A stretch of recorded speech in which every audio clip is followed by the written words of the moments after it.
If you've been watching these videos, then there's a high chance that sooner or later you're going to buy a watch. Maybe it'll be your first, and doubtful it'll be your last. Either way, it's a decision that requires careful deliberation before jumping into.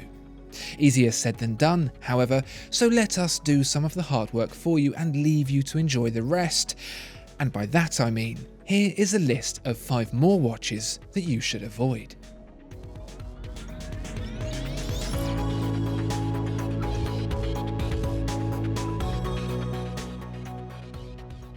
When you want something, it's easy to convince yourself that you need it. An engine with a bit more power will help you overtake quicker, safer, for instance. A bigger TV to counter your fading eyesight, perhaps. Let's be clear, we don't need those things, and we certainly don't need a watch. We want one, and that's good enough. As they say, we only live once. But there's another level to this confusion of want versus need, and that's the requirement of a particular function within a watch that just isn't necessary. I am, of course, talking about water resistance. Going swimming? You don't need 300 meters. You might think you do, but really you barely need 30. Unless you're going to be bothering the Titanic, you can drop the requirement for extreme water resistance from your wish list, avoid those watches altogether, and open yourself up to a much wider selection. Now, don't get me wrong, if you want a watch with 300 meters of water resistance, you go for it. Why not make it 1,000 meters? So long as you know that the necessity of a dive watch for some light splashing is just a myth, you'll be sure to find a watch that ticks the right boxes, and not the boxes you think you need. It's rather appealing, the vintage thing. Hand-wound too. They've both got a ring to them that really sells the whole watch enthusiast ethos. Man and machine for generations, giving life to this thing we call time. Or at least it sounds good in theory, because if you don't go into it with your eyes open, you could end up regretting it. Take vintage watch ownership, for example. It's amazing to think that we can own and use a device created decades and even centuries ago that still works just like the day it was new, only that's never quite the case. A vintage diver that's been polished a few times too many can have microscopic holes opened up in the steel, for example, letting in water when you wear it in the sea. Or even just the delicacy of age, breaking down paint and fading colours. In some cases this can be desirable, but it'll be a shock if you're not expecting it. Watches have evolved in such a subtly dramatic way that it's easy to forget just how long ago the 1960s really was, and how technology has changed in the meantime.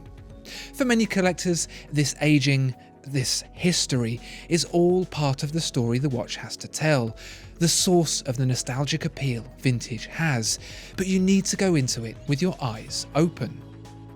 Even winding your watch every other morning can take its toll.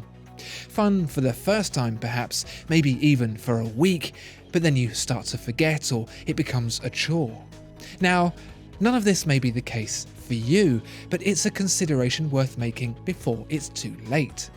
If you're not prepared for the watch you're buying, you could well ruin the entire experience, and that's best avoided.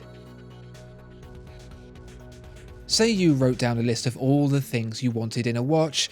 For example, it has to be around 40mm, a dive watch, made from steel, have a vintage aesthetic, an in-house automatic movement, and be less than £3,000. And then you find something that ticks that list off perfectly, but you just don't like it. Well, it's not that you don't like it, more that it doesn't warm the cockles of your heart in the right way, or indeed at all. But your brain may be saying to you, it ticks all the boxes.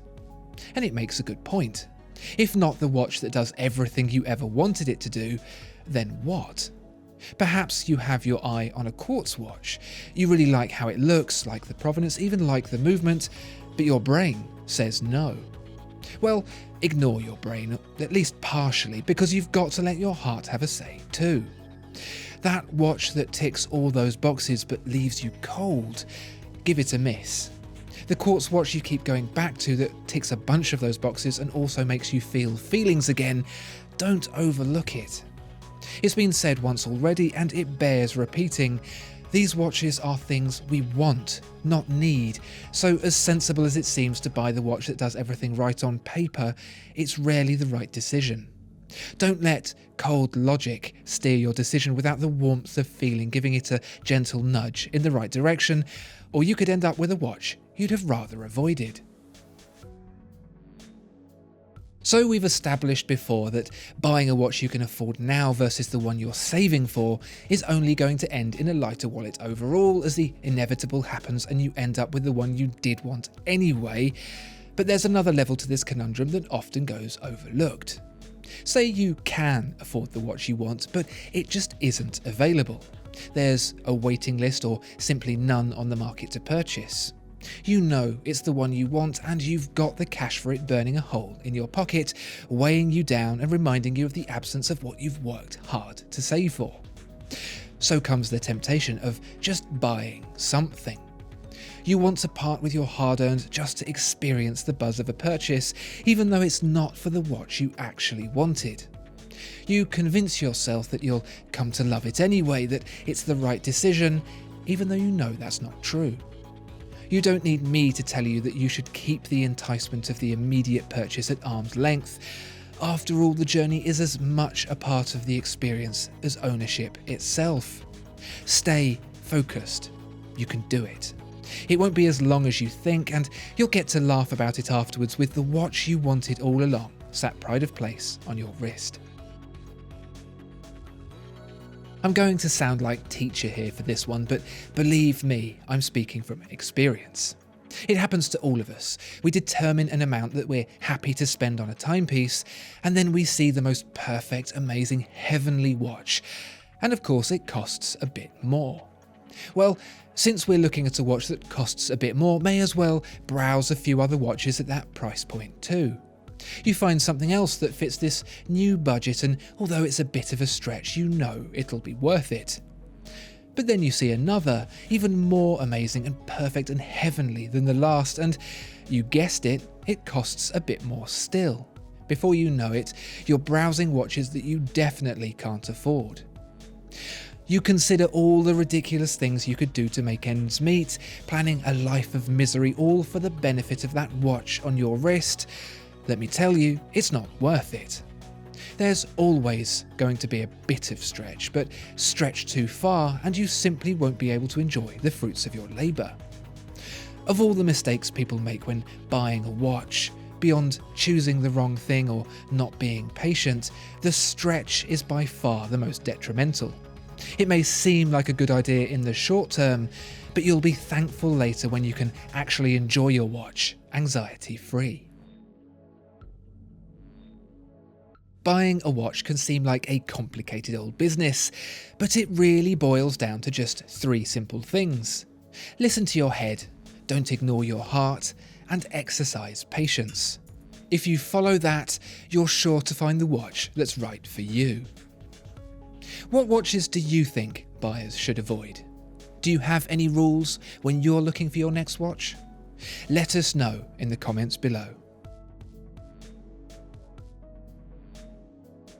Discover more exceptional watches at watchfinder.co.uk. If you enjoyed this video, please like and subscribe. If there are any other watches you'd like to see reviewed, please let us know in the comments below.